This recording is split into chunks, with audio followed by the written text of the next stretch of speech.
something was wrong. Eliza Ellis tramped down ferns and growth as she hurried for the only place in the world she wanted to be. The only place she knew. Her short-legged beagle trotted after her, panting as if this were merely another stroll on another late eve. But it wasn't. Tonight was different.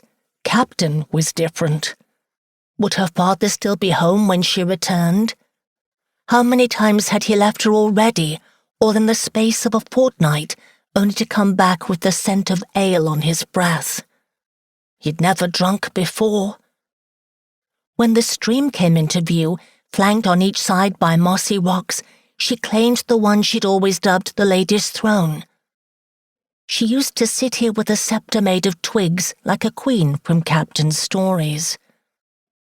What she wouldn't do for one of them now, to be back in her father's arms, young again, nestled where his heartbeat thrummed in her ear. Instead, she was alone. All she could think of was the way he kept looking at her, as if something had changed, only it hadn't. How could it? They were safe. They were always safe because they protected themselves. No one could hurt them or frighten them, not if they stayed where the trees were tall and the air was quiet and the world was the woods. "Oh, Captain, what is the matter?" She pulled her knees to her chest and hugged them close, lulled by the rush of the stream.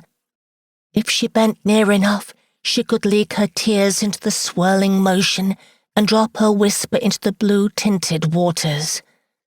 If only they could whisper back.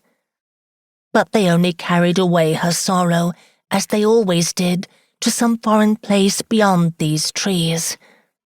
Captain said if a person followed this stream, sometime or another it would open into an ocean. What must the ocean look like?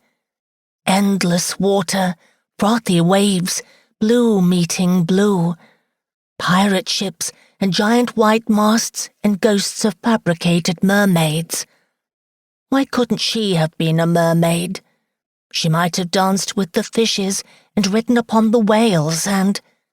A snap. Eliza swiveled on her rock and reached for her growling dog. "Merry lad, here!"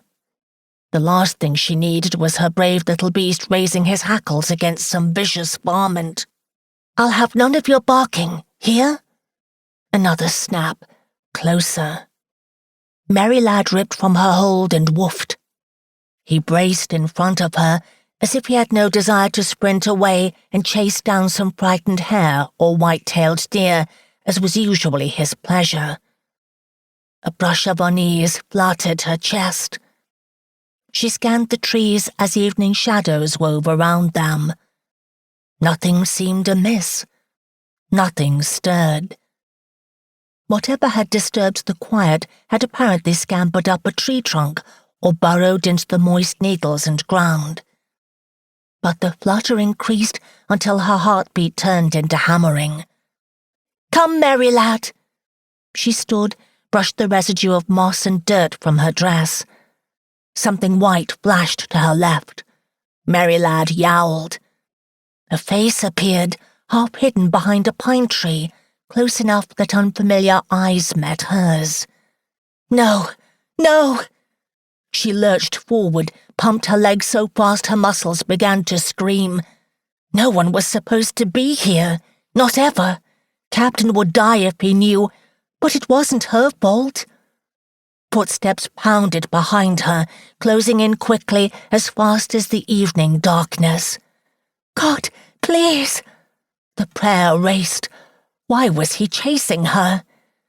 Faster, faster, but the footfalls were gaining. 1 or 2 yards and she'd reach the path, then the cottage, then Captain, and he'd know what to do. "Stop right there." The voice chilled the air, but she didn't listen. A few more steps. Almost there. She threw herself into the old wooden door, Merry lad pushing at her legs, and swung it open. Just as quickly she forced it shut and locked. "Captain!"